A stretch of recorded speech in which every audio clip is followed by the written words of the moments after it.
Hey, how's it going everyone? Welcome to another CK3 guide. I'm Alex. In today's video, we'll be talking about Holy Orders in Crusader Kings 3. I'll be talking about how to get one, how to become a patron, how to use them, some tips and tricks, all of that stuff.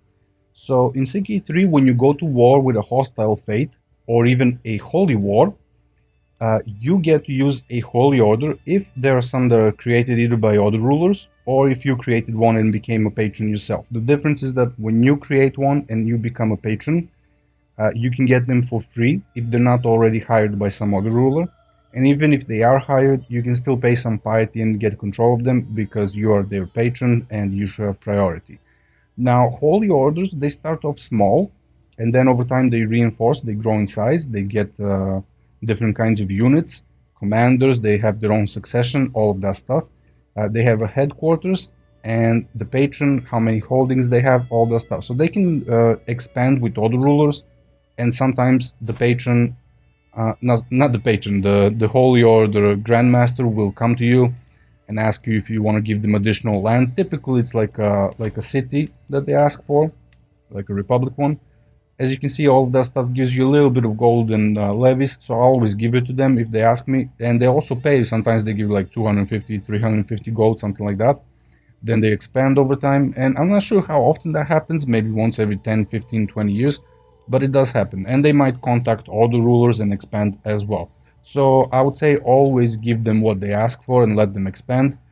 They will reinforce over time, so even if you spend them in battle, they will grow back to their original strength and then reinforce even more over time, and they can be very useful. So in this case I have the Knights Templar because I'm Catholic and I created the first holy order that Catholics create is the Knights Templar, so I'm the patron. There are other ones that can be created by other rulers and other religions can have them as well. So if you plan to switch your religion or reform or go convert to another faith, then do not create the holy order before you do that because you'll lose them. So Knights Templars will always be Catholic and you cannot use them once you, let's say I convert to Orthodox Christian. I can create another holy order, but I will not be able to use Knights Templar anymore. And to create them, you have a decision here. Right now, I don't have that because I already created them. You need about 1,000 piety, I think, and you need maybe 500 gold or something like that. So it is a costly decision to create them. And there might be some other little conditions that you need to fulfill. Like if you're a king, I think you have to be a king to create them. So not everyone can create a holy order. Now, once you create them, you also have some other decisions, like you can revoke their lease. I don't know why you would do that, but you can do it.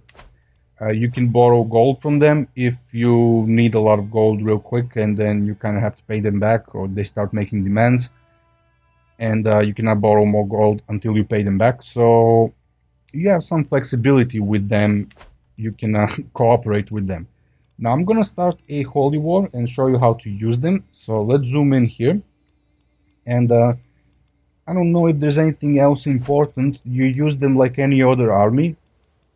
Take a look at your rally point where you want to raise them. So typically I wouldn't just use them when I'm going to war, but in this case I'll just use them just to show you. So I have a rally point right here. I'm gonna declare a holy war on this guy for a duchy. He's vastly inferior, so this should be fairly easy to get.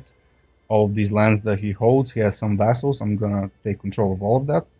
I'm gonna declare the war, and I'm not gonna even call any allies. I have a bunch of allies that I can call, but in this case I'm just gonna get the Knights Templar. I'm gonna hire them, and as you can see they appear at the rally point. And you can put a custom commander if you want. So I can put anyone who's in my court, or I can just put this guy. I think he's this guy is the Grandmaster. I don't think I can put him to be the commander. Let's see, he's 61 years old. He has 17 martial. He has some order member traits, one-eyed, theologian, all that stuff. So he has 17 martial, and yeah, that's him. I kind of totally overlooked him. So I can put him to be a commander. I can put someone else, and I'll increase the speed a little bit. And now we're gonna go here. We're gonna siege the capital of this guy. And like I said, typically I would raise my own armies, add some siege weapons, all of that stuff. especially if someone else joins the holy war, because when you declare a holy war, all the rulers, even if they're not allied to your opponent, they can still join to defend them because of they're the same faith. But now we're gonna have a little fight here, and we are going to win anyway because it's a very weak army. And then once we win, we are going to siege this, and that's going to take a while. That's why I said I like to add some siege weapons. I can raise more armies at my rally point, and that's it basically. And that's it for this quick little video. If I forgot anything, feel free to let me know. If you have any questions about holy orders, also let me know, and subscribe for more CK3 guides.